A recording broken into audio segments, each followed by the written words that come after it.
All right. I think we're live. Got an interesting show today, actually.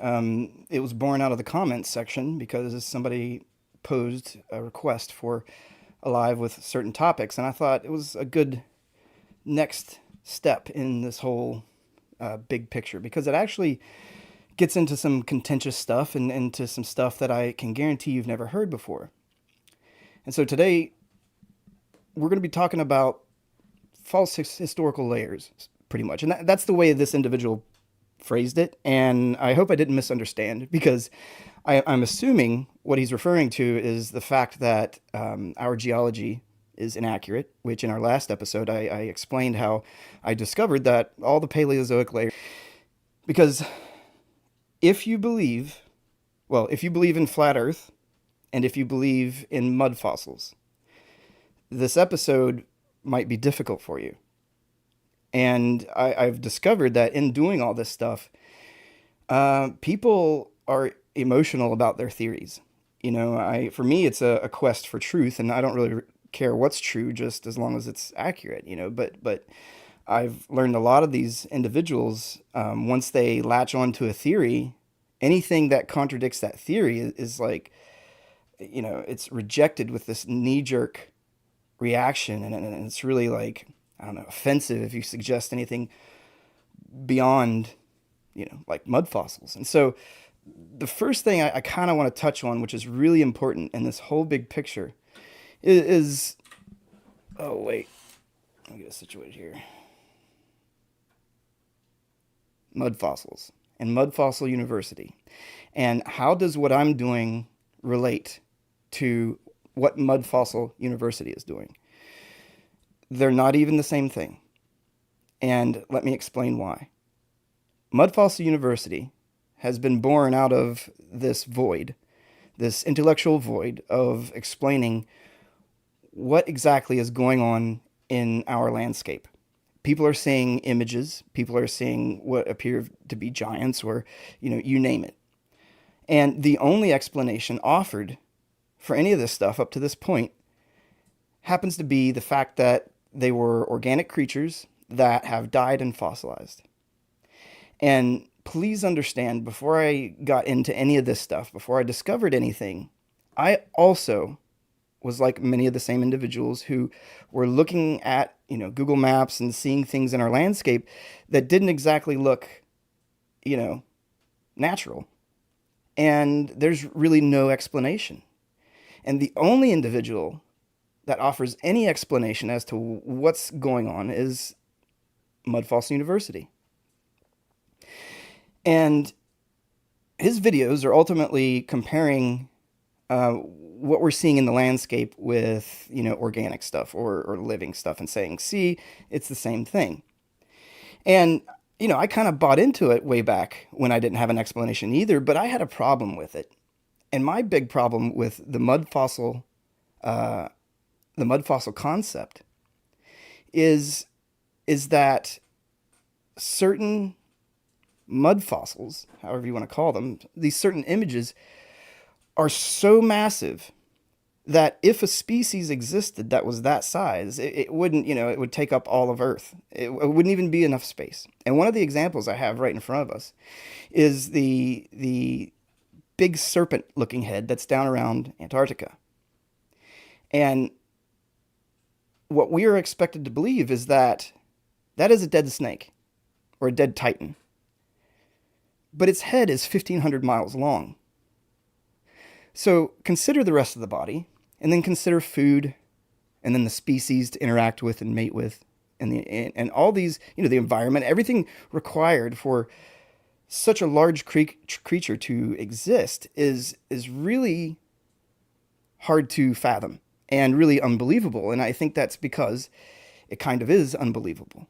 However, way back, like I said before, I was kind of buying into it because there was no other explanation. But then I discovered the reality of the situation.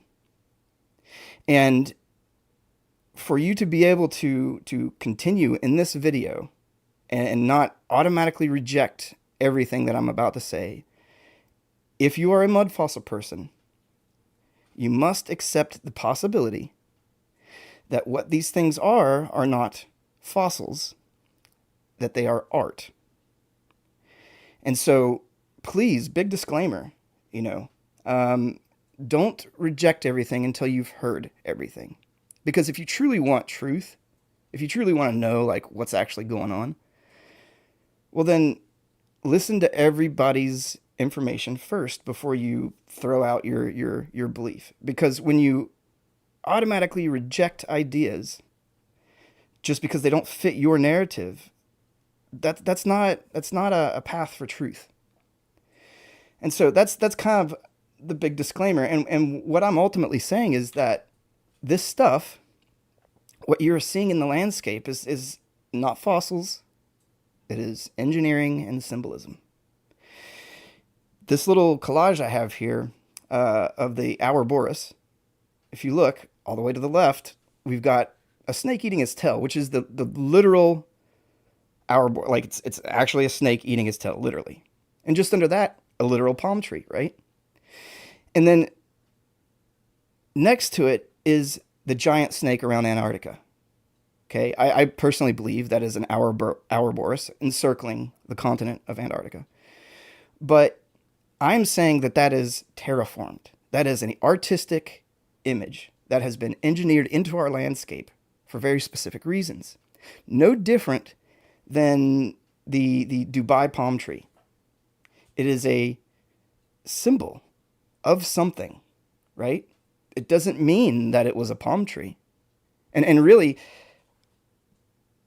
our mud fossil individuals, right? Let's say 1,000 years goes by and the Dubai palm tree islands kind of just fade away. Well, those mud fossil individuals would be saying, hey, that was a giant palm tree. And that's not true. It's a symbol. It's a symbol engineered for artistic reasons. And so all I'm saying is that what we are observing in this mud fossil stuff, or in this new world that we're seeming to uncover, is art and engineering no different than that Dubai palm tree. And actually, a lot of us, if you're in this space at all, you've definitely seen this image. Can you hear or no? Can't. He says never mind. So I guess you can hear. Can you hear me? Everybody can hear me? I hope so. Okay. So this photo that I've saved, actually, I think it's more accurate than we know. I think that it really represents what is happening in our world, because what I have found is that the Paleozoic is engineered, and how I have found that is through architectural geometry. It is math. It is a blueprint, no different than a floor plan of a house. You know, it is true. It is real. It exists. That's what will be demonstrated in the documentary. So really, it's like if we know that's true for a fact, how does everything else fit in around it? You know, how does that, explain all the other elements to this big story? And fortunately for us, we're actually able to determine that. And here's why.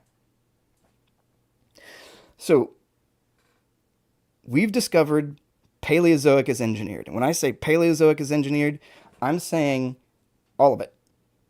I'm saying all the materials associated with it. I'm saying the gold nuggets. I'm saying, the this, the that.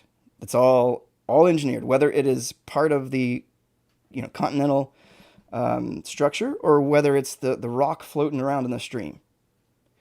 If it belongs to the Paleozoic era, I am saying it's engineered. And this geometry can be found, this artistic geometry, can be found in all of those layers, fairly simply. And if the Paleozoic layer is engineered, then that means that what they have taught us about the layers of Earth must be at least partially inaccurate. And that's true, it is inaccurate, but what does it represent?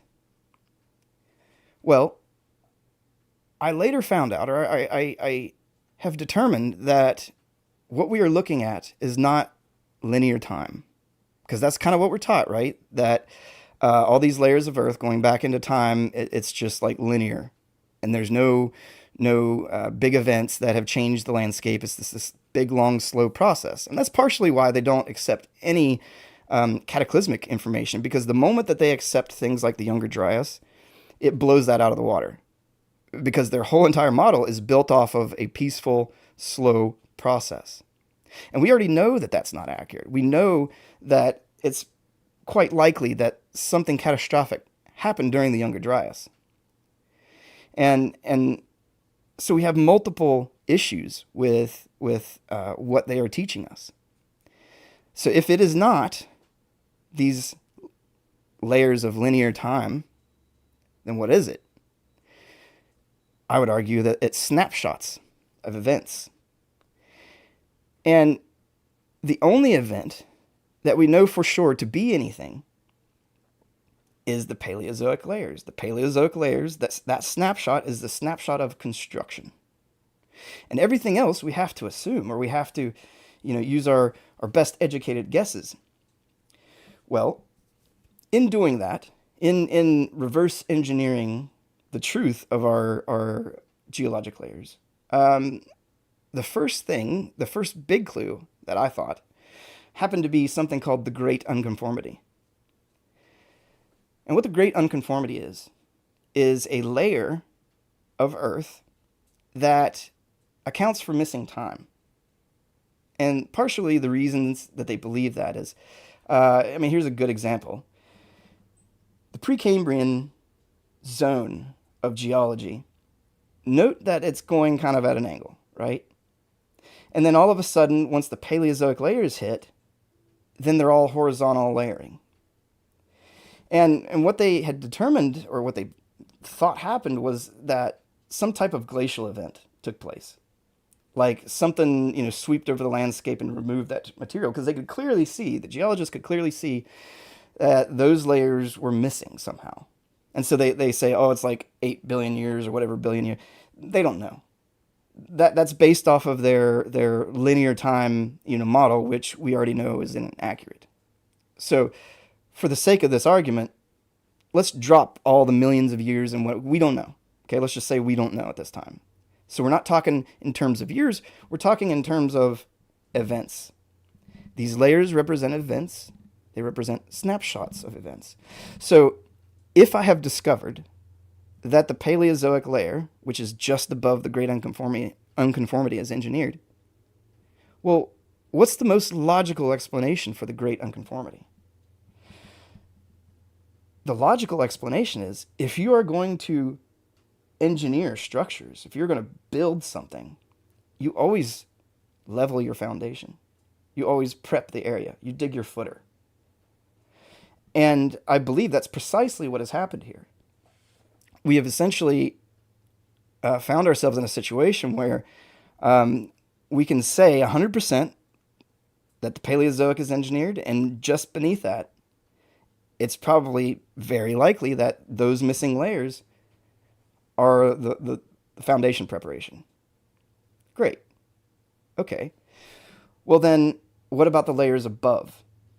Well, the layers above, I think, personally, that what we are seeing is cataclysmic layers. And so, the layer just above, let's see, here, okay. The layer just above the Paleozoic, the Mesozoic, happens to be all the dinosaur layers. Now, there's some of us that do not believe in dinosaurs at all. Some of them believe like it's a conspiracy. There's a lot of, because, there's reasonable issues with the concept of the dinosaurs and how that all played out and what they're telling us. And I would argue that they did exist, but they're part of the engineering, so to speak. If it's true that the Paleozoic is engineered, then technology exists so advanced and so incomprehensible that you could also reason that, well, if they can reform the whole surface of the Earth, well, then somebody can probably engineer a couple organisms.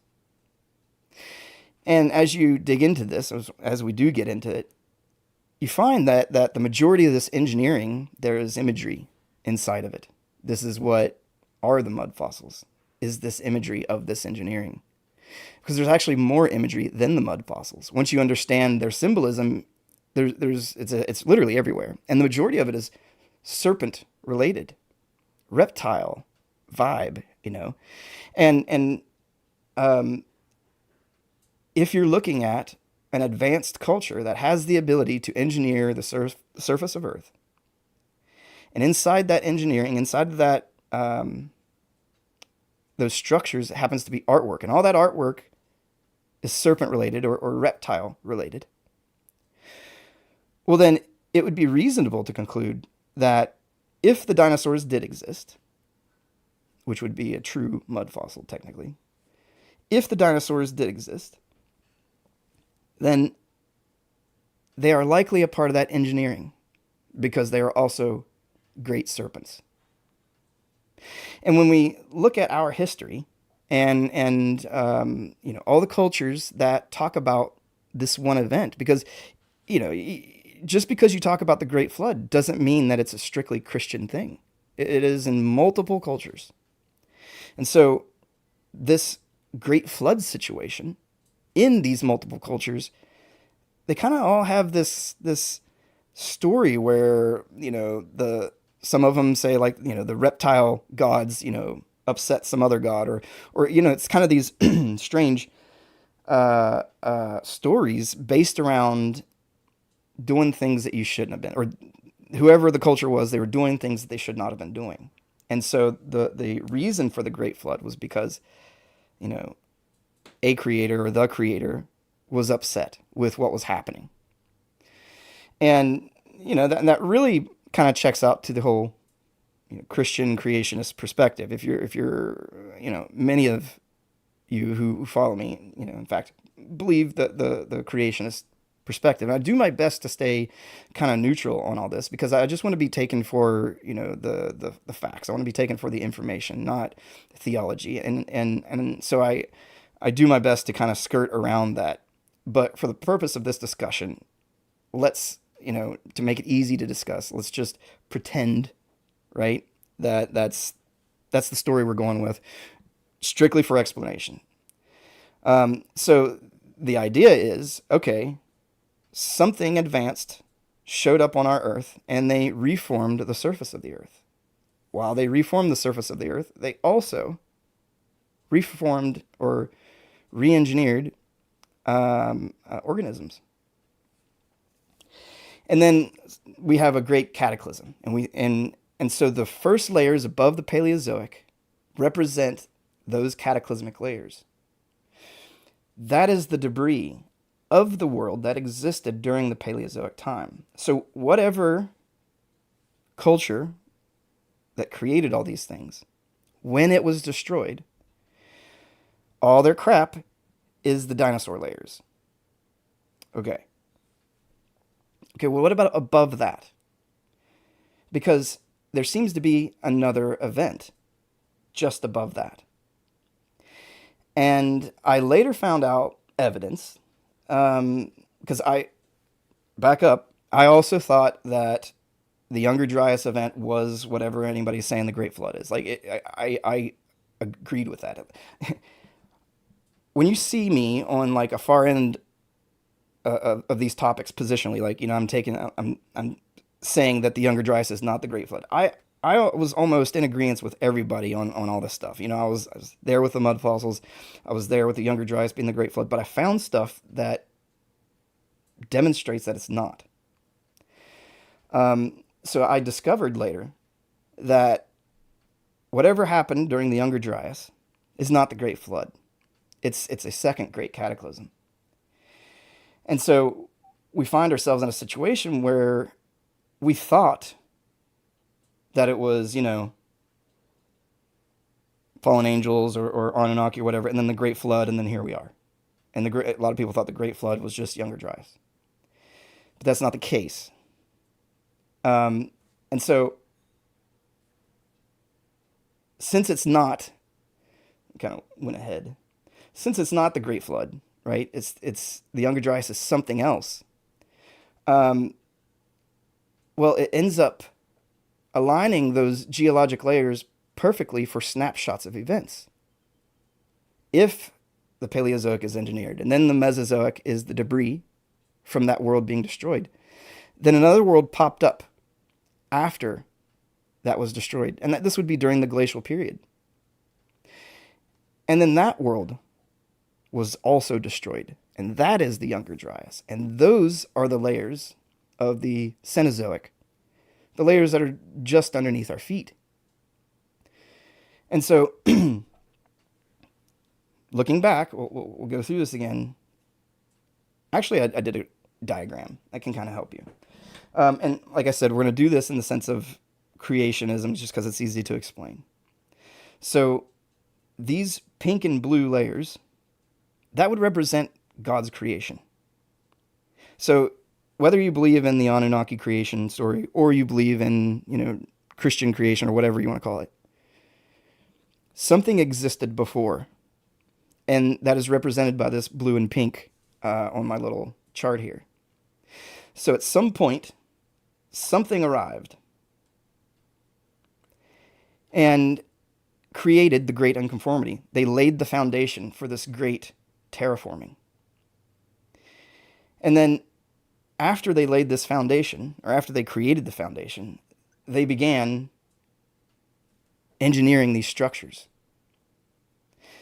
And in my little diagram, I put a little dinosaur and then the light blue, or turquoise rather, representing the Paleozoic. And so, in theory, those Paleozoic layers are actually engineered from the existing material that was on Earth when they arrived, also known as God's creation. So, I am not saying that these things reformed all of our Earth, or created our Earth, or any variation of that. What I'm saying is, a natural world existed prior to the engineering of this Paleozoic zone. Okay, after that, so here we got our terraforming, we got our foundation getting prepared, and the dinosaurs being made. Okay, that's where we're at. And then next comes the Great Flood, and I've realized that everything that happened during the glacial period, that's the reattempt. That's the reintroduction of the individuals who were responsible for the first major event, the first terraforming event, or the construction. And it seems that they also started doing things that they shouldn't, or they put the world in a situation that required destruction. And that's where we get the Younger Dryas. The glacial period is when all the mysterious megalithic stuff has taken place. Because that stuff is what the experts acknowledge, right? They'll acknowledge the polygonal structures, they'll acknowledge the advanced stonework of the pyramids, but they place it, recent in history, and they just say they did it with, primitive stuff. Okay, sure. That's not accurate. In fact, all that stuff is placed prior to the Younger Dryas. Glacial technology, essentially. And once you look at everything in that perspective, then all of a sudden things start lining up. For example, we have a situation where there's two sphinxes. Like there's one in Pakistan that looks like a sphinx, and most people would say that's a coincidence. And then we have the sphinx that we know has been rehabilitated. What I am saying is the very first engineering of the Paleozoic layers is what created things like the sphinxes. And in this situation, only one of these two was rehabilitated. So the reason why that Pakistani Sphinx kind of looks beat up and super old is because it was never rehabilitated. It was left from the beginning. And the Sphinx as we know it, the rehabilitated Sphinx, well, that was all done in that second period, in that glacial era. And I started calling these things tech eras because ultimately that's what's happening. It's technology that is ended by cataclysm.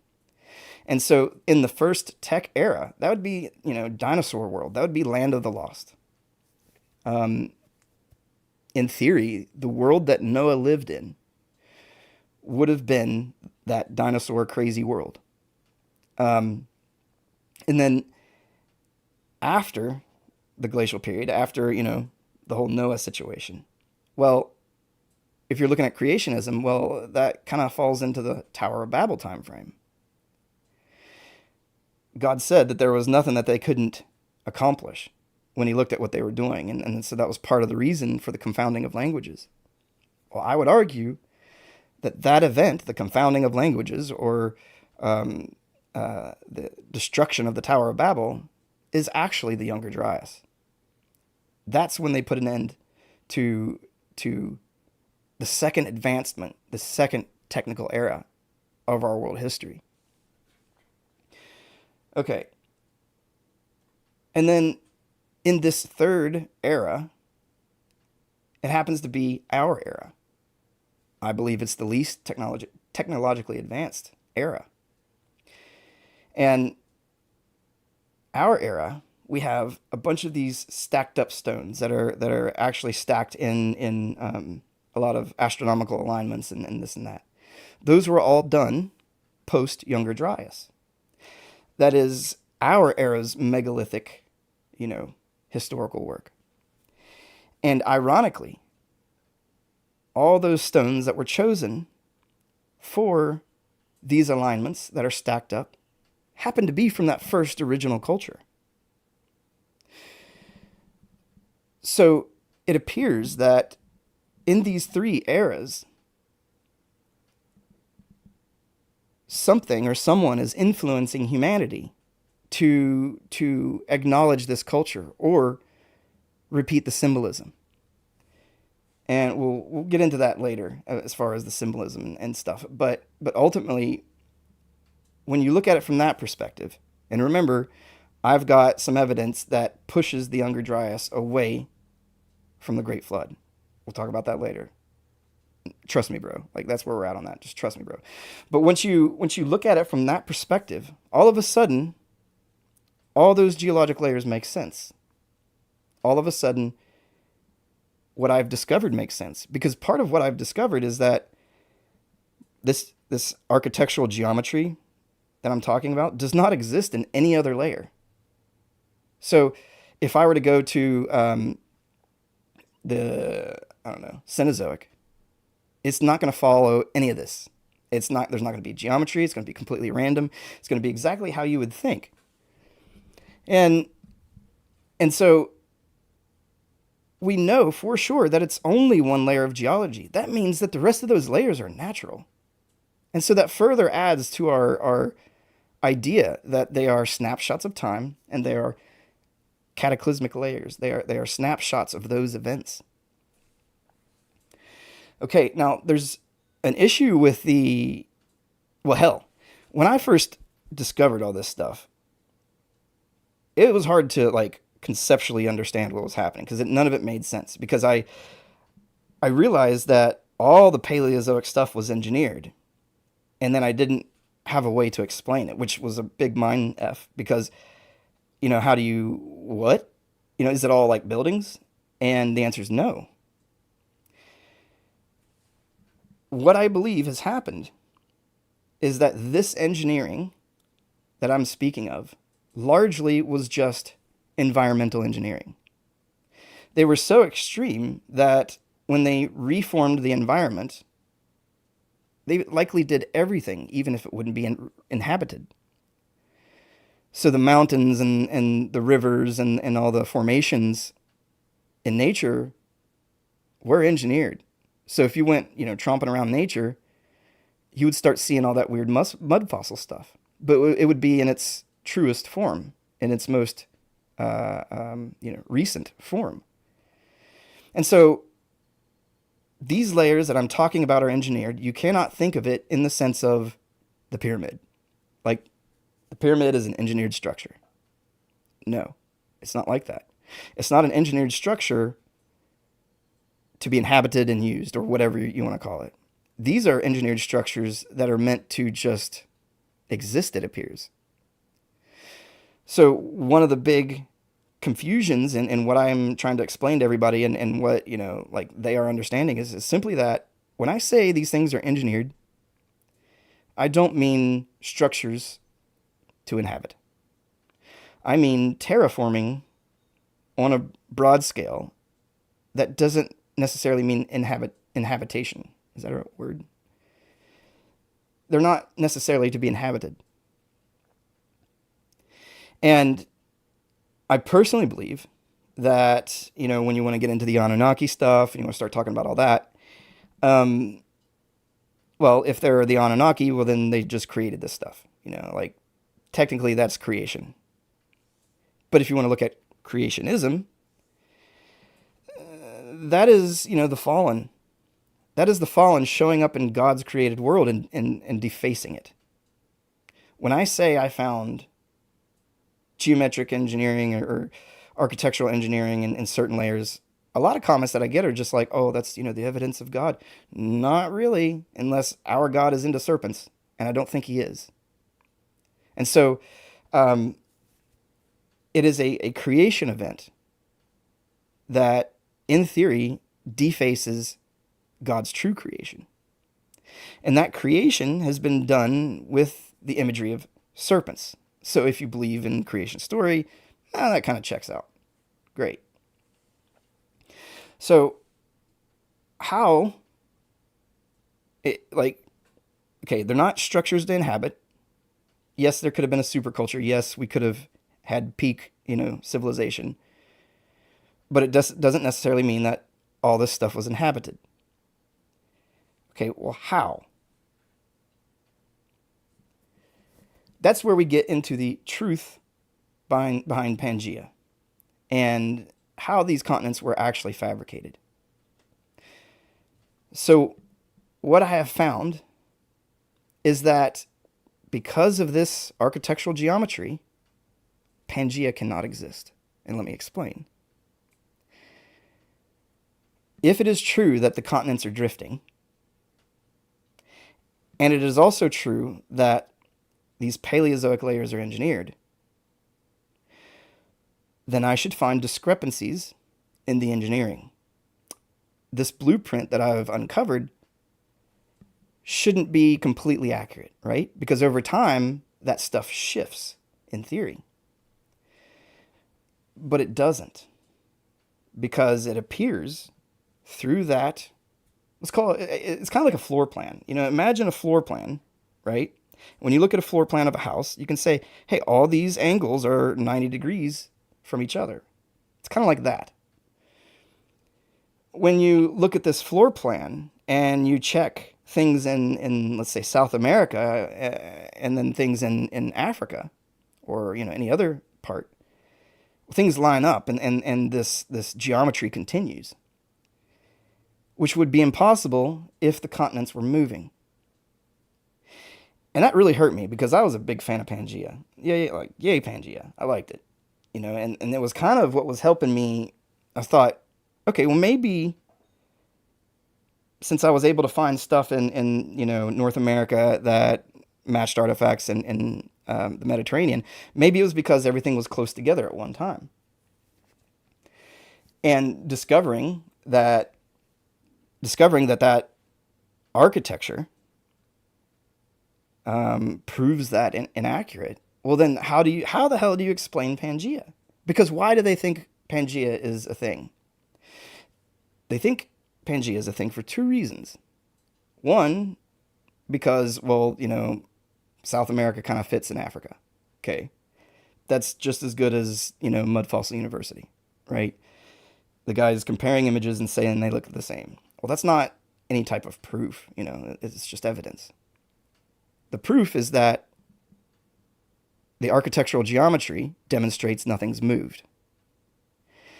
The, the second reason that they believed Pangea to be a thing is because the materials of those layers are the same. And the only way for the geologist to justify it in their head is to say that those materials were attached. Because they're looking at the world through the lens of an inaccurate model. And so they're trying to cram all this, information into that model. And so the only thing that makes sense is that they were stuck together at one time. And since, South America looks like it's fits, well, clearly it detached and just scooted across the globe. That didn't happen because what actually happened, and the reason why those layers match or are the same, is because they are engineered no different than a cement truck pouring cement in separate locations. So let's pretend that, we're building tract houses. We got all these houses in a row. The cement truck comes from the same factory, same truck, and he dumps in separate locations. Those separate locations are going to appear to have the same material because they do have the same material. So in the future, if geologists were to find, the foundations of a bunch of tract homes, well, then the same logic is, Pangea must have been all together and they slowly morphed apart. That's literally the same thing, literally. Because what has happened and the way that our continents were formed is the existing Earth material was repurposed and essentially poured. Or, I don't pretend to know how. I just know that, it was done in layers. I know that they got all the materials from the same source. And I had somebody commented once, it's kind of like 3D printing. And that's actually a really good way to put it, because those layers, they pretty much use those materials to kind of do the same thing in all the different locations. So the base layers are kind of the same, and then the next layer, it's same materials. And really, it appears layered, almost as if it could be 3D printing. I don't think it's that basic. I think it's more advanced than that. I think what we're dealing with is like a pretty much taking raw earth material, sand, the material from oceans and stuff, and some type of flash cure, some type of instant stone process, some type of capability that can take these raw materials and flash cure, instantly set in stone. And if we're talking about advanced beings, and this is likely a non-human situation, there's reports of, like a UFO turning a bunch of soldiers to stone. Okay, well, maybe that's kind of the same technology, is where they're taking some type of earth material and, changing it to stone instantly. I think that's what has happened. I'm leaning towards frequency. Frequency is kind of like what I'm thinking, because my observation of all the individual items from a fabrication perspective, which is my profession, they are doing it in a way that is not, it's just not possible. And so if you know anything about actual art or sculpting, there's additive sculpture and there's subtractive sculpture. Additive sculpture would be like taking a clay and building up your sculpture piece by piece by adding material to it. Subtractive sculpting is you take a big block and then you remove the material around it.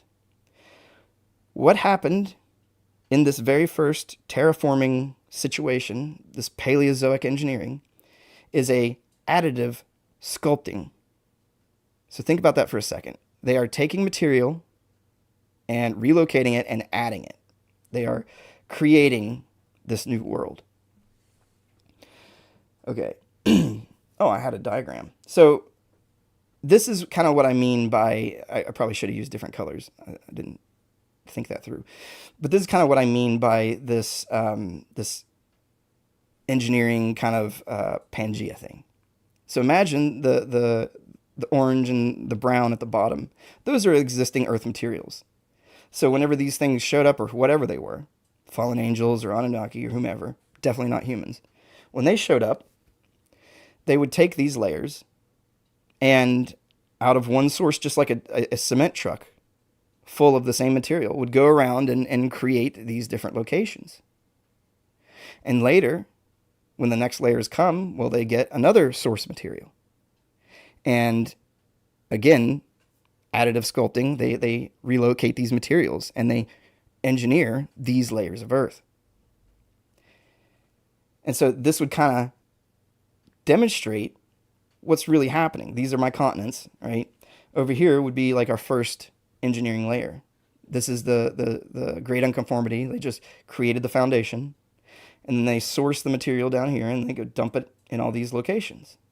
And then later source other materials and utilize those just the same.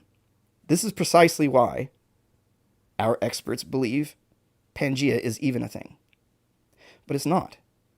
And there is mathematical, architectural, geometric proof that it is not accurate. That Pangea never existed. Sorry, I was upset. And the other thing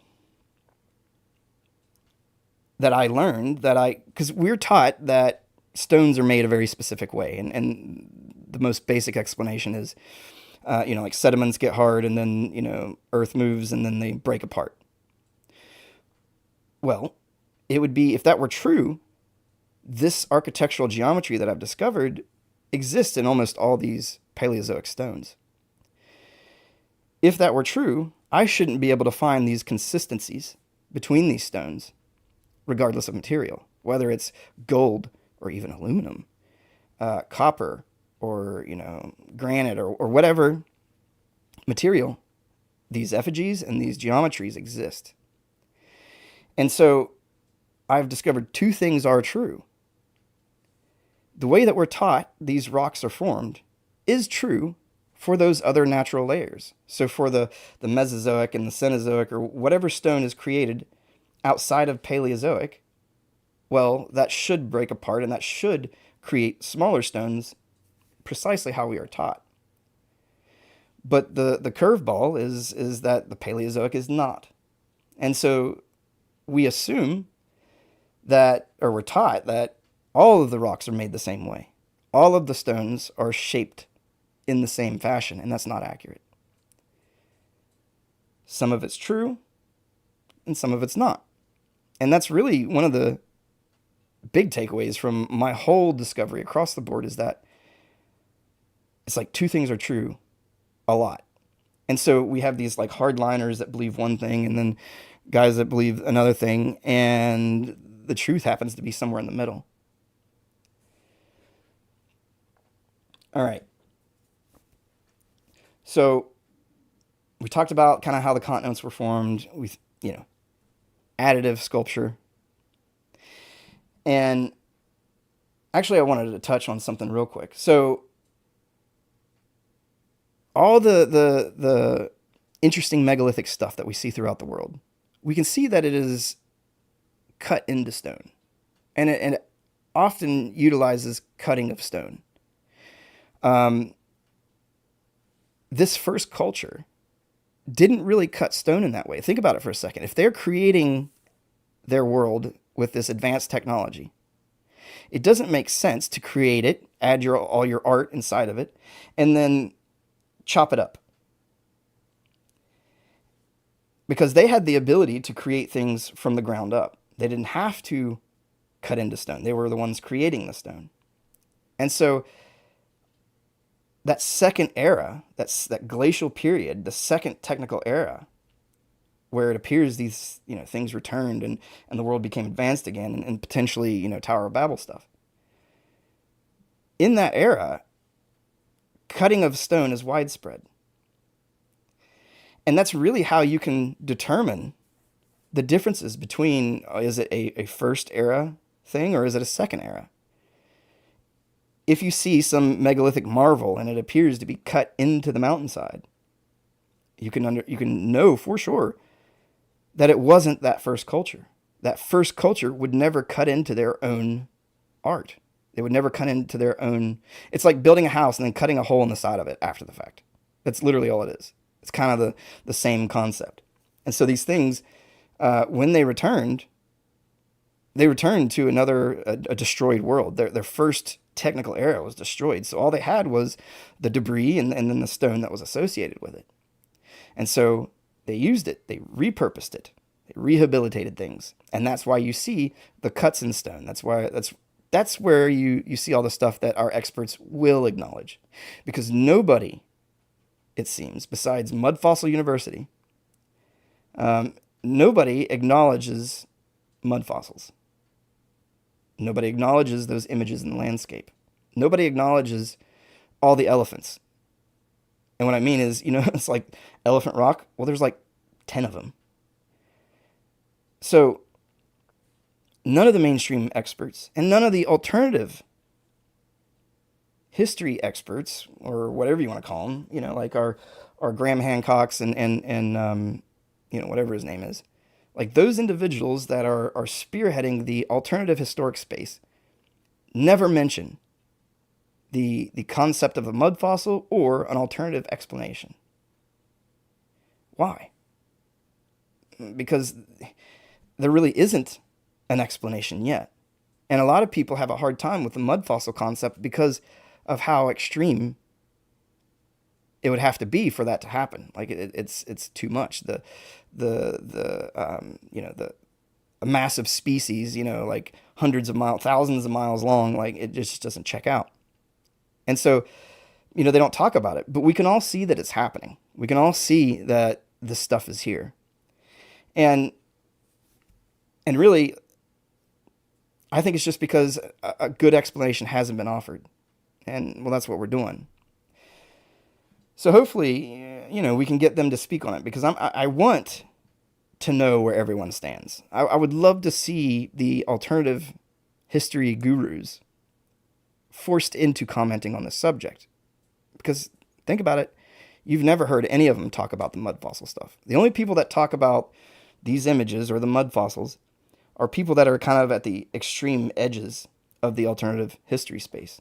They don't have those mainstream platforms. I mean, like Bright Insight's getting on Fox News, right? Okay, that's pretty mainstream. He's got a big voice, and no mention, but it's clearly there. Why? Okay, moving on. Continental shapes, but we got to understand something first. We gotta kind of understand what's actually happening.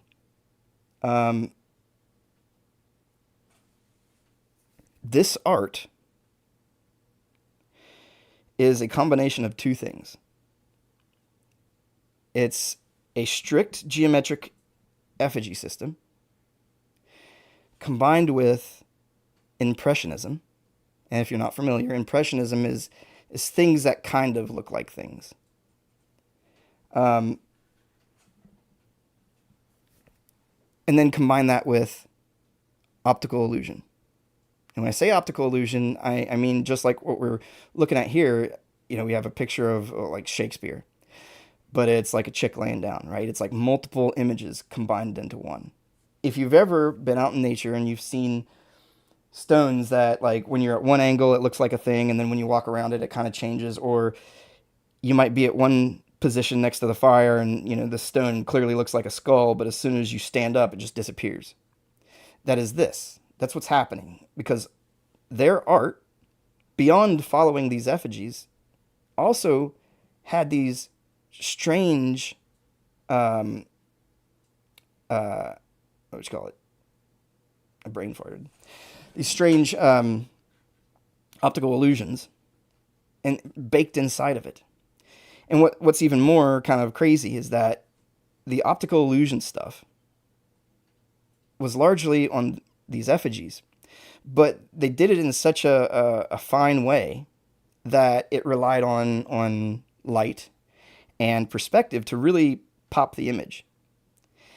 And that type of artistic construction has caused most of it to largely disappear. Because it was so faint, they weren't hard carvings. all these years later, 2 cataclysms later, well, everything's pretty much smooth. All the imagery is gone. But every once in a while, you'll see something. And these are the things that people are like, oh, it's a mud fossil, or oh, it's this, or oh, it's that. No, it's art. And the interesting thing is that art also follows this geometry that I'm talking about. So for the mud fossil concept to be true, what would have to happen is all those things would have had to have died in perfect geometry in relation to each other. Like, oh, got to die like this because if I move an inch when I die, it's not going to be inside the geometry. But it is. All that stuff is straight up art. I know that's devastating to mud fossil people. I get it. I've seen it over and over on my Instagram account. People do not like the idea that they're not mud fossils, but they're not. It's super advanced engineering. It's wildly advanced engineering. It is closer to AI than anything. And in fact, here, this really represents better what we're dealing with. So up here we've got some mud fossils, right? And then next to it we got some Greek art, Greek sculpture. And when we think of prehistoric stuff, the most advanced prehistoric stuff, that's what we think of. But from an artistic perspective, that is, it's realism. It's carving it in its true form. Impressionism didn't show up until recently. It's a modern thing.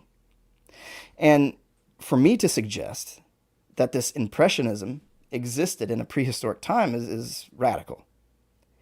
But if we're saying a culture was so advanced that they could terraform things, why isn't it reasonable to say that their art was advanced? Because impressionism is advanced. Impressionism is a artistic style born out of our modern time. So what I'm saying is these mud fossils are impressionist sculptures, and a lot of them aren't worn down. A lot of them are kind of how they were intended to be seen. That's how twisted this art was. That's how perverse these things are. The only time I have ever seen like a true one-for-one artistic style, and I don't mean to offend anybody, this doesn't mean anything. The only time that I have seen a true comparable art style is at the Vatican. And the sculpture in the Vatican auditorium that is at the back of the stage, it's kind of creepy. We're told that it represents Christ, or it's, whatever. But it's like this perverse, kind of twisted, impressionism. That is what the art style is of this ancient culture. It is the same stuff. And so when you combine the advanced abilities, our architectural information, this proof, with the concept of impressionism, all of a sudden it's like, oh, okay, you can see it better. These things aren't, dead creatures that have withered away, and that's why they look all perverse. They were intended to be perverse. I personally think that this stuff was engineered to make us intimidated. I think it was to tell humanity their place. I think it was meant to make you feel uncomfortable. Once I understood how some of these things functioned, I made like little stands for some of these art pieces, and they'll be around my house. And when people come in my place and they see them, it makes them uncomfortable. And I think that's by design. It was not meant to love humanity. It was meant to intimidate humanity.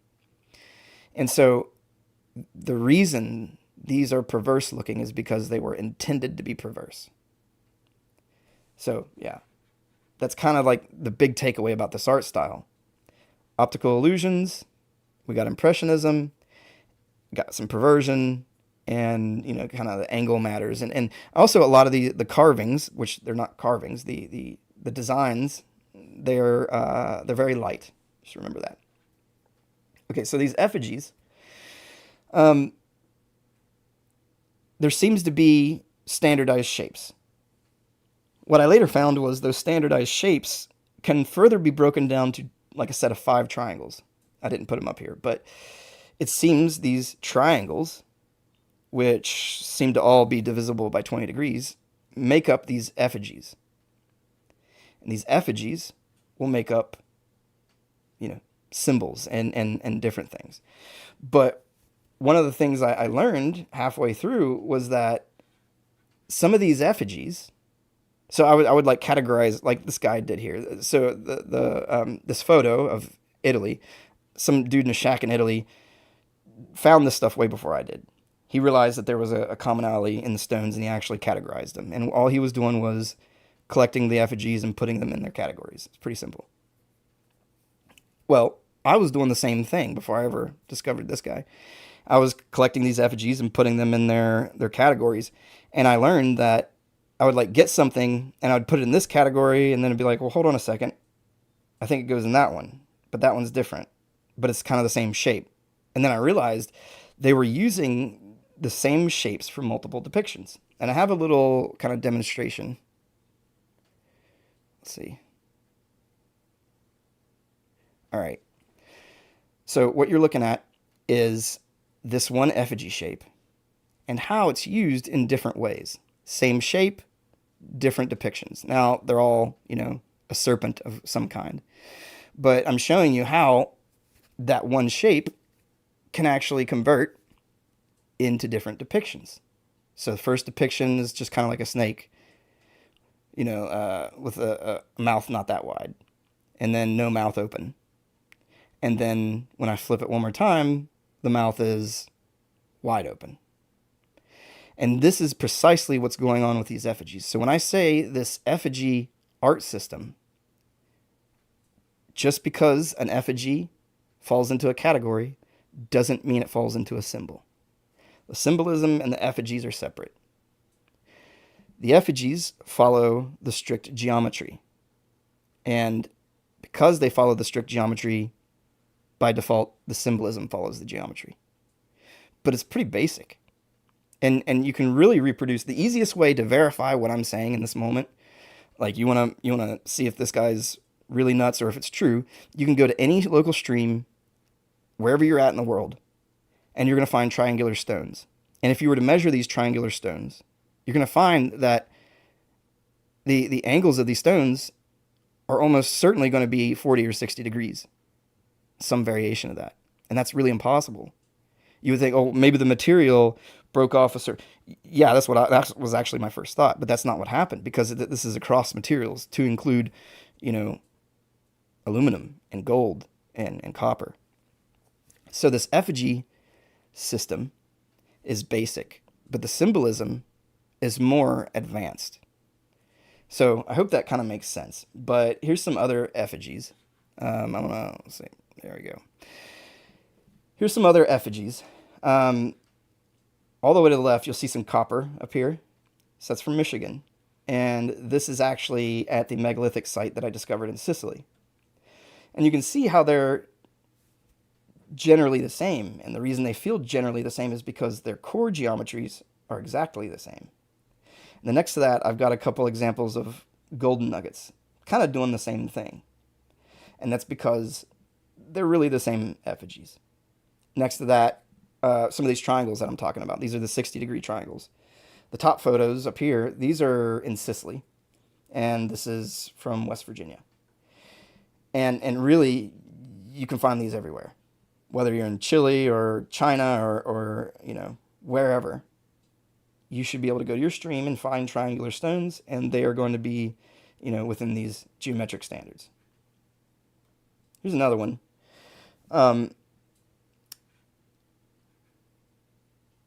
When I understood all this stuff, it started to make sense of some mysteries. And one of them is like this Saudi Arabia thing.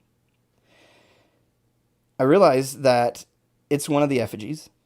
And I later discovered that this represents serpent eating a snake, or an egg, rather. So snake eating an egg is what that represents. And you remember when I was saying the additive and subtractive sculpting, that when that first cultural era, the first technical era, created all the terraforming, that was additive sculpture. And in that first era, things like this, whatever you want to call this thing, this giant stone, that's when those things were created. There was no reason for that culture to cut into their stuff because they were the ones creating it. But then you see two doors cut into it that are, part of these megalithic mysteries. And that's where the subtractive sculpting comes in from that second technical era. And that's kind of how you identify it. And what's happening a lot of the times is the second era is looking at their world and saying, this is an important thing. Let's do something to it. And that's one of these cases. They identified that previous structure important and then added to it. But they did it through subtractive sculpting. And all these things, all these effigies, can be found in fractals. That means as small as a pebble all the way up to continental size. It is a geometric fractal of each other. I do believe, and I have multiple examples, that the stuff that is being pulled out of Mexico somehow is culturally connected. These effigies can also be found in those alien artifacts, like, alien carvings. He's got all these artifacts that a lot of people thought were BS, hoax. And honestly, I kind of, not against him, but in the beginning, I kind of thought that stuff was BS too. Like, it was too good to be true. I mean, the imagery is extreme. And I started to notice that some of my effigies seemed to be represented in his sculptures and his artifacts. And this one over here on the right, when I realized, I was looking at these things and I was like, oh, maybe it is, somehow connected. And then I saw this ear right here on mine. You could see where something was right here broken off. And right there is a little tiny ear in the exact same location as this Mexican Mesopotamian bull. And this symbolism that we think, like the Mesopotamian bull, we believe that to be Mesopotamia. But that's not true.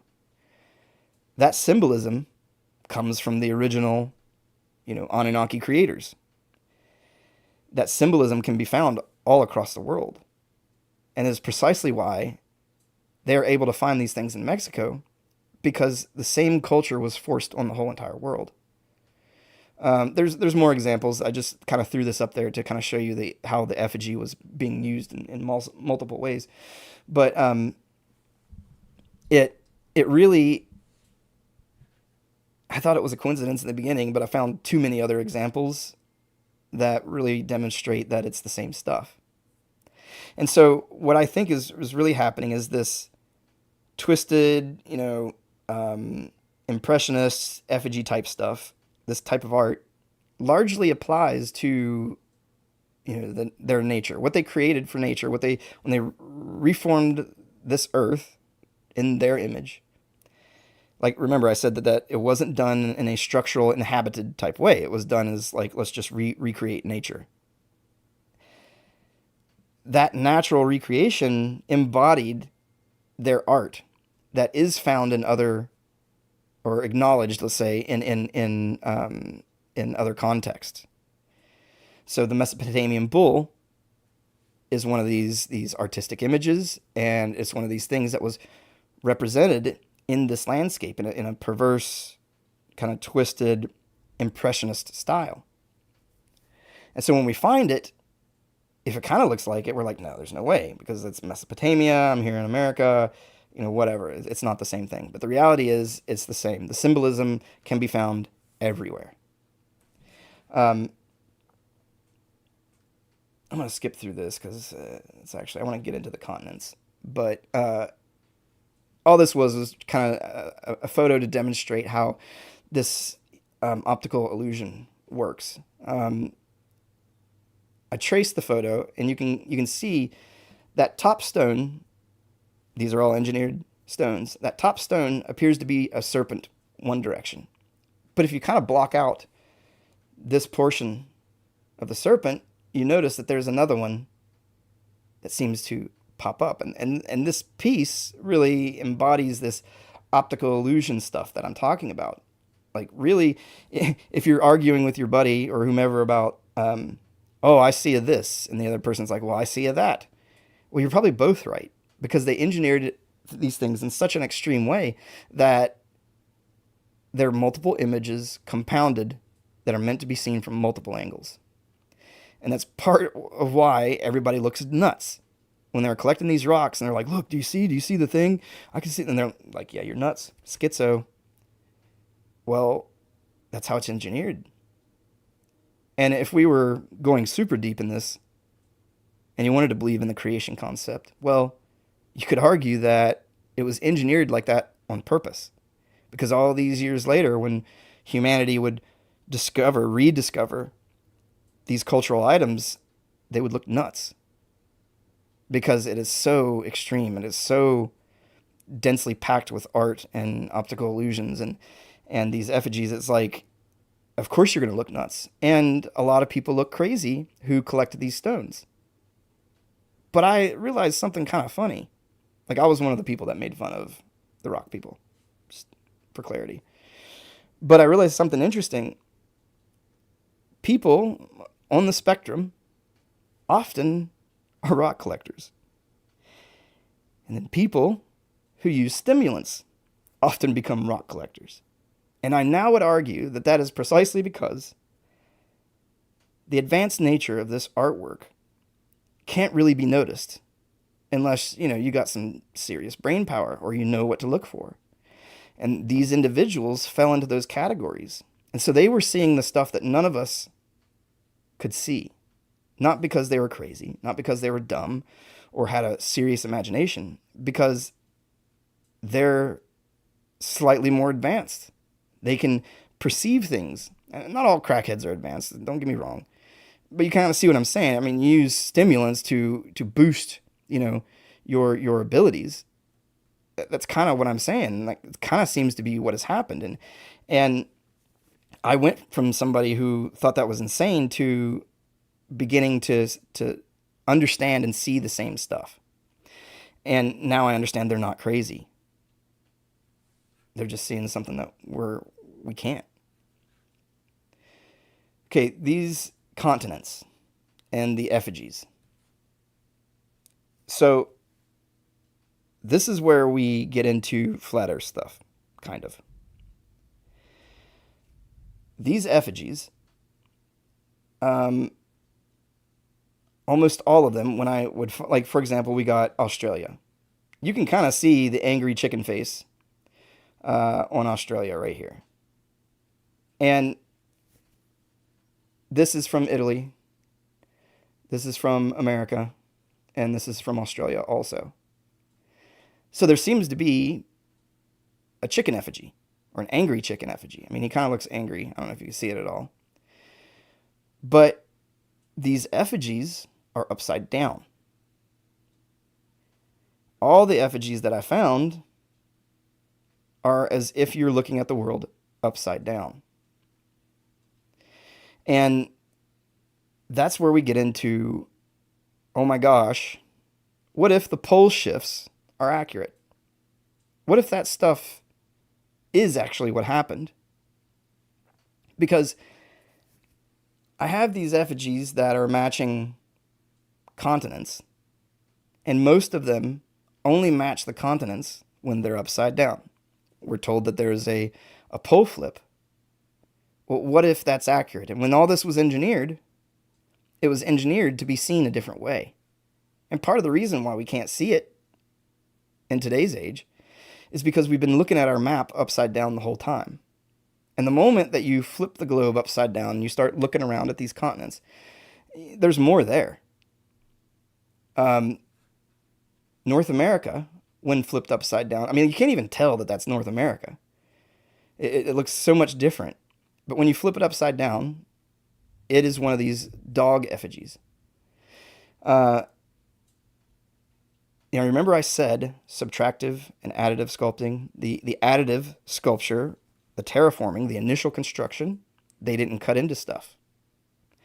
It was only later, after that first cataclysm, did the cultures start cutting into things? The subtractive sculpting. And here, this actual photo is from the POV channel. And there's a popular video where he films, it's out in the Wyoming or Utah. And there really appears to be quarried stone.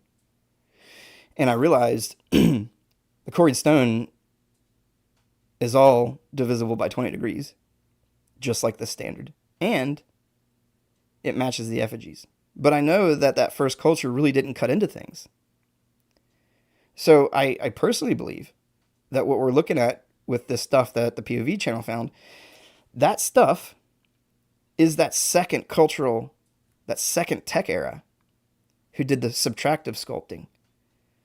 But the big takeaway is that they were doing it with the same art.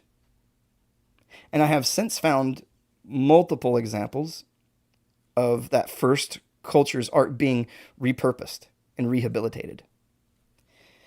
And what this actually explains is precisely why no cultures have been associated with the mysterious megalithic polygonal structures. We have these polygonal structures all over the world. We have these megalithic cuts all over the world. We could say that they come from the same, construction style. And if the experts attribute it to any culture, it's usually, like some primitive culture that had no capability of doing those things, right? But it's like this worldwide phenomenon that has no explanation because there's no art. And if there's no art, there's no culture. This explains that, because what has happened is that second era, that second cultural, that tech era, when they built everything back up, they repurposed the art. Because it was likely the same beings and the same entities, well, it makes complete sense to worship the same stuff.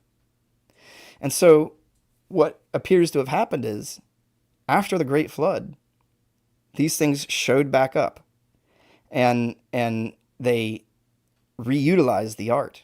And because this art is not acknowledged by any of the experts, then it's a complete mystery as to who built those structures.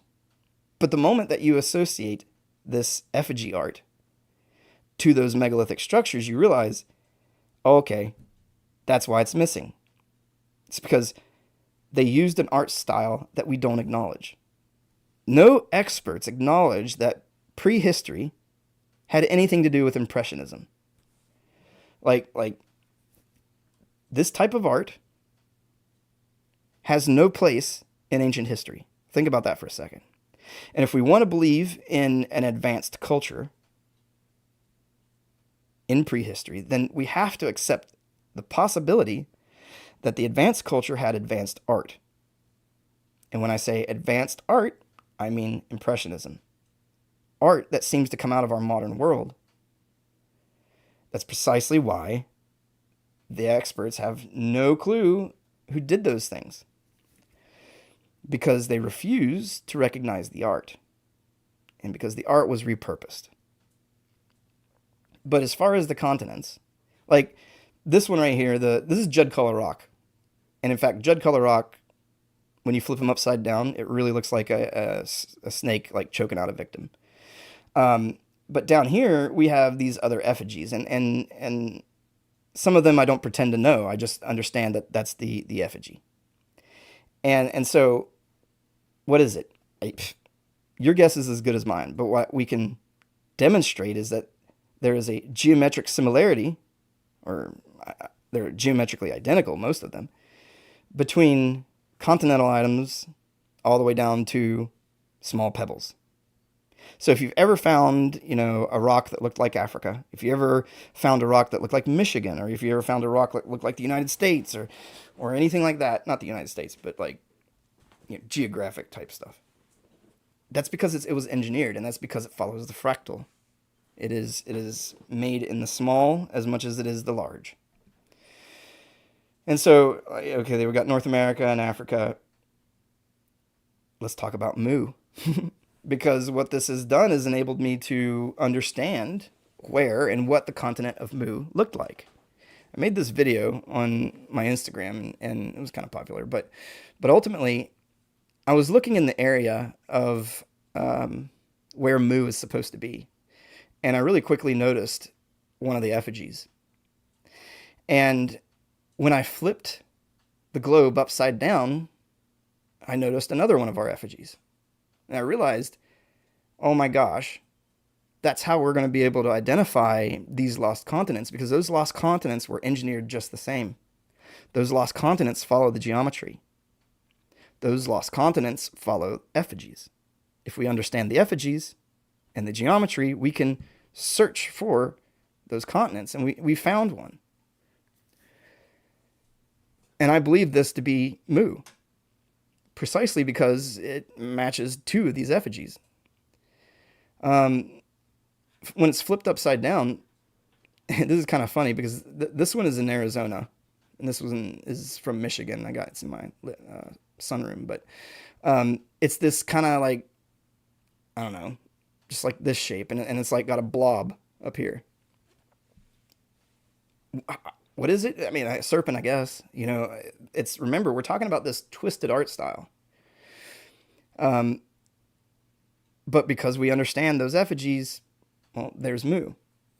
And later, we'll be able to take the geometry and verify the edges of it.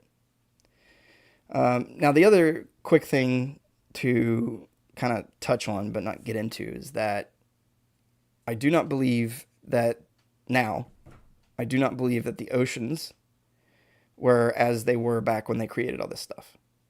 So it seems completely impossible to do what I'm saying because of the existence of the water on our planet. I don't think that it was here in the same way.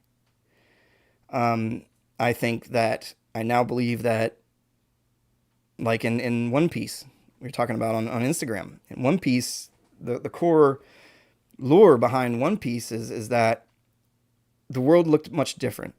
It was a land of rivers and advanced civilization. And something happened catastrophic. And then these oceans that showed up in One Piece's world, well, they weren't there the whole time. And I think that's precisely what's happened here, is that when this terraforming took place, the oceans did not appear in the way that they do now. Personally, I think it's a land of rivers. And when you look at biblical stuff, you know, the fountains of the deep kind of thing and the whatever, I don't pretend to explain that, but I think that there's a possibility that the oceans were not as they are now. And so all this land mass that is now lost, well, you know, it was engineered above water, essentially. All right. So here's another kind of example of what I wanted to, these effigies. These effigies sometimes are like dual purpose effigies. This alien or dragon priest or whatever you want to call him sucking on a pine cone is repeated over and over again. And it's really, you know, an alien dude hunched over sucking on something. I don't know what, you know, we've all speculated what the pine cone means. Who knows? But that's what's happening here with Mu. That's what's happening here with this piece of Michigan copper, and some of these pieces do represent the same thing. But remember, they're effigies. They're impressionism. They're not meant to be exact duplicates or exact likenesses of whatever it's depicting. It's just supposed to be a loose representation. And so we're finding these shapes or these creatures or whatever you want to call them, hunched over, appearing to suck on something. And that geometry and that shape is kind of repeated in multiple effigies. Even like, for example, this is one of my effigies here. And this one, they're not the same geometries. They're not the same shapes, but I'm fairly certain they're the same depictions, roughly. And so we have like different effigies representing the same symbolism. What I thought was funny and why I put this in here, this is from the Boneyard. And the story behind this is when they were, you know, digging up their stuff, they found it, and whatever expert that was on site was like, it's frozen brain matter from what did he say? Uh, the elephant thing. I forget. Mammoth. So it's like frozen brain. So he keeps it in the fridge allegedly. But I realized, oh no, that's one of the effigies. And in fact, I double checked the geometry of this thing, and all these angles that you see of this whole thing, they're all divisible by 20 degrees. Every single one of them. And one day I was just kind of scrolling and I saw that this is, I guess, up north, like Canada. And I realized, oh, it's that profile of the same effigy. And you can kind of see like an eye, mouth, kind of a nose thing. But at the same time, I believe it's also meant to be this kneeling priest. Remember, these images are compounded. It's like the optical illusion stuff. One effigy and one shape could represent multiple things. And you could see multiple things from multiple angles. And this is an example of how that geometry has been fractalized in the landmass, or I guess underwater now. But what they would have engineered, in fact, I would think that this light area is the ancient coastline, right? So this is the ancient coastline. And so their coastline, or this area right here, I mean, hell, it could have been a big lake, matched this effigy. It was one of these geometric effigies. And this can be reproduced all over the world in multiple ways from multiple angles. Once you start understanding the types of effigies and kind of what you're looking for, you're like, holy crap, there's like 10x mud fossil stuff. So these individuals are they get excited about the mud fossil things, and it's like, oh, this looks like a face. And they'll completely glaze over like the geometric perfection that's right next to it. And the whatever, stone or structure that is in the same general area will start falling into these categories and this geometry, but nobody notices it. The only thing they notice is things that they could recognize as something. And that's that, the mud fossil stuff, the twisted faces and this and that. But there's more. When you understand the effigies, when you understand how the geometry works, you end up seeing it everywhere. And that's really how I wanted to segue into sites of interest. This discussion was stemmed from a comment that an individual made, wanting to discuss certain things. And the last thing that he asked was, sites of interest. What can we look at, or where can we go to see this kind of thing? And I'm kind of gonna, disappoint you maybe, but you should be looking in your own local areas. The majority of the world, there's somewhere around you where you can go find stones protruding out of the ground. And these stones and this core structure of our, world will appear sticking out of the ground with all this material around it. And those stones are these engineered structures. And so what I'm saying, as far as sites of interest, you need to be looking in your own local area. If you know of a strange rock, if you know of a strange formation, nearly every town has a special rock that, everybody knows about, or the kids go hang out at, or it's just like a thing. It's because it's this art. And so if you have one of these formations, if you have an interesting rock structure in your local area, go back and look at it. Look at it with a new perspective, that everything that you might see in it is actually there, and it's engineered. Look at these things from the perspective of, okay, somebody made this thing, and I gotta try to find the obvious stuff. I want to see if I can see some faces. I want to see if I can see some images. Look for serpents. That's the most widespread thing, is a serpent with its mouth open. The first thing I found multiples of was it's like a serpent kind of, where's it, biting it, like there'd be like a star or some type of mass, and then a serpent, like a vector shape, a V shape. that can be found everywhere. And once you look at it from the possibility of it being potentially engineered and these things not being natural, it's like all of a sudden you can see it. And in fact, a lot of people that follow me on Instagram will come back and be like, how did I not see this before? And I found myself thinking the same stuff. How in the world did I not notice this? It's so obvious, it's so clear. And it's because we have been taught not to. We have been taught to look at the world through eyes of a false narrative. So when you look at things that look interesting and you say, how does this fit in our natural world? It doesn't. It just doesn't. So you justify, it away in some form. And it's funny because I have a very distinct memory of being a child. And it was a driveway or something, and I picked up a rock, and the rock, it was like a snake, its mouth open, and there was a clear star embedded in the mouth, like obvious.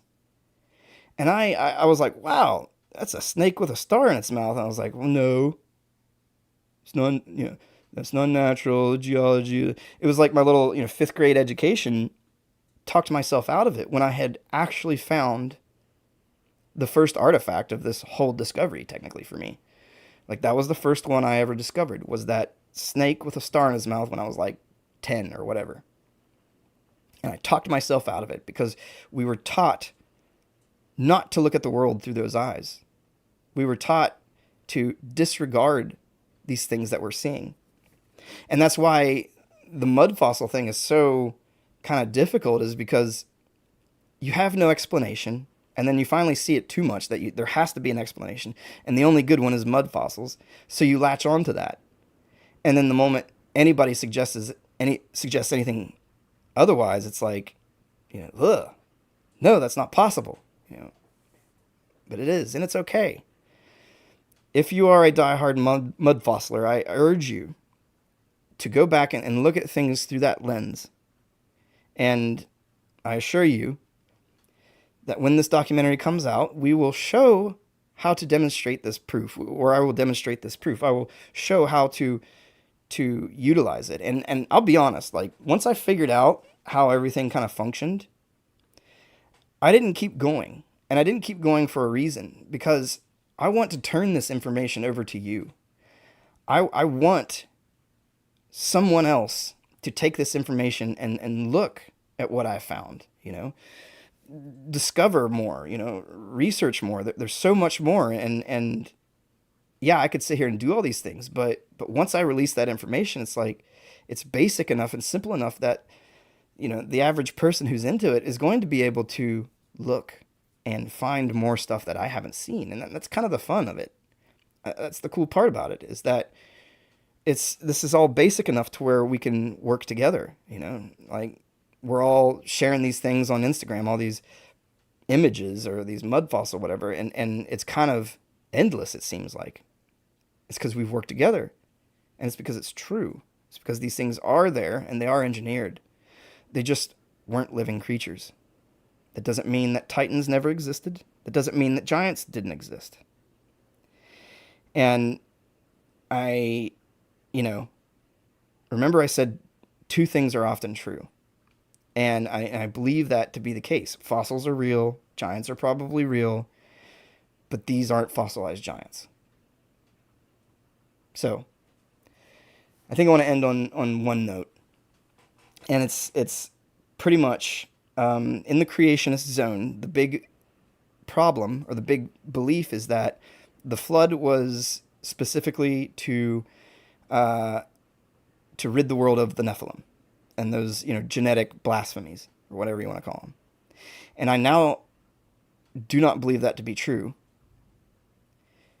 When you look at that big picture of, the flood, creation, blasphemy, and this and that, we have a couple situations where it appears, they call it like the reincursion. It's like, the Nephilim showed back up. And that was hard for creationist scholars, because they all believed that the flood was specifically to remove those things. And I've realized that that's not what the flood was for. If it is true that we live in a creationist world and God does exist, then the story of Noah actually tells us what we need to know. If Noah was the last pure human, last pure individual, it's not because he was pure in heart or free of sin. It's because he was the last genetic son of Adam. He was the last technically human. And so the existence of these blasphemies, these genetic creations, was kind of irrelevant as long as there is a genetic son of Adam on this planet. Because if all that stuff is true and Jesus was supposed to come, how could he be born on this world if there were no sons of Adam? The flood was specifically because all of humanity was likely genetically engineered. Noah was likely the last true human left. So when people say, "Oh, your God's mean because he killed or destroyed all these people or whatever," they weren't people. They weren't his creations. Like those humans probably weren't human anymore. And what he was doing was preserving humanity, and he was preserving the ability for Christ to be born. Because if Noah had died, if Noah didn't make it, then there would be no sons of Adam left. So the existence of these genetic modifications and the blasphemies is irrelevant, because the purpose of the flood was for that fact. And so it makes sense for us to see these genetic modifications throughout history, because a lot of the scholars wrap their head around it like it doesn't make sense because the flood is to remove the genetic modifications. No. The flood was because they were pretty much genetically modifying humanity and removing mankind. If all of humanity had been modified, then Christ would never be able to be born, because there's nothing to be born into. And I think that's precisely what has happened. So when they say, as in the days of Noah, so shall be the coming of the Son of Man kind of stuff, well, that might be art or this or that, but I think it's more along the lines of genetic stuff. So if you ever get a chance to genetically modify yourself, I would suggest against it. That's all I'm saying. But I'll skim through these comments and see if there's anything good, but I gotta dip out.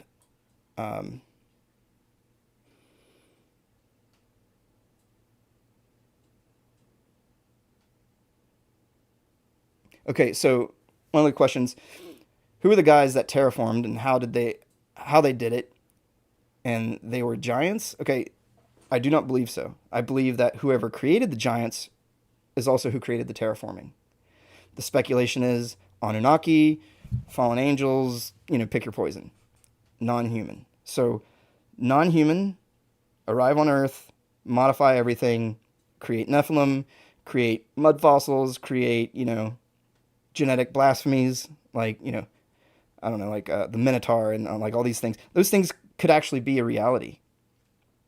We look at them like, they're gods, mythical gods, and they probably weren't. They were probably genetic experiments.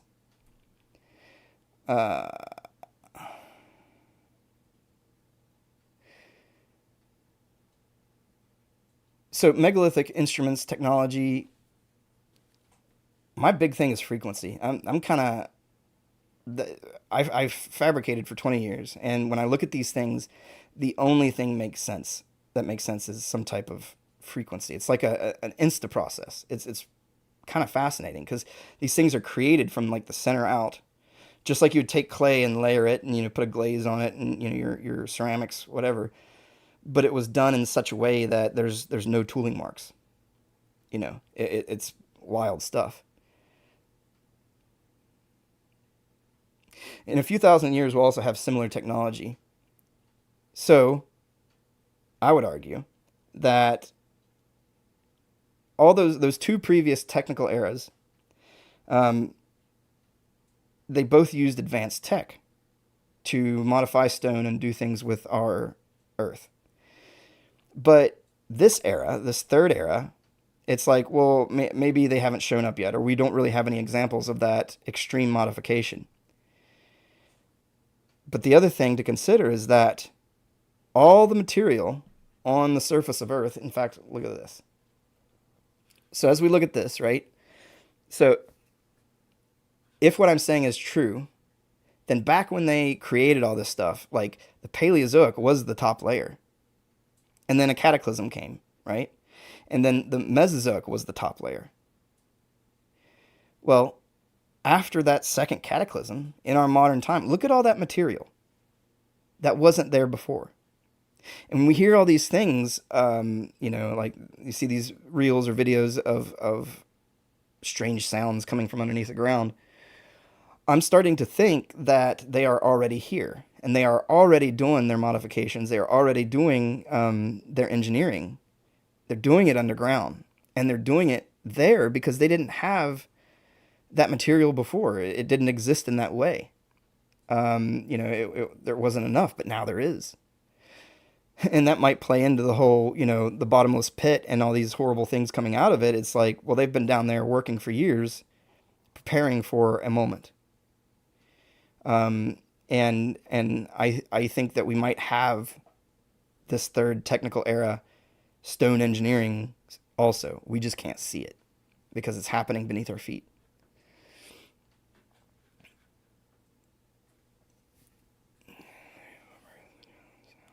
Yeah. Okay. It looks like a praying alien sucking on the. Yeah, I mean, I guess it's pineal gland. I don't know. I hate to think about it, but I just watched this series on Netflix last night. It was, oh, I forgot what it was called, but it's like these old people in this old folks home, and this alien creature is like sucking on everybody's brain kind of thing, and it made me think of that. Like is is is that pine cone? Is that priest? Is he doing something horrible with a human? Is that a pineal gland? Is that what that represents? Is it the consumption of humanity? Because these things are not benevolent. I don't believe for one second that who created the stuff that I'm looking at is good. It is widespread oppressive art that is standardized, and the only time standardized art exists is under oppressive situations.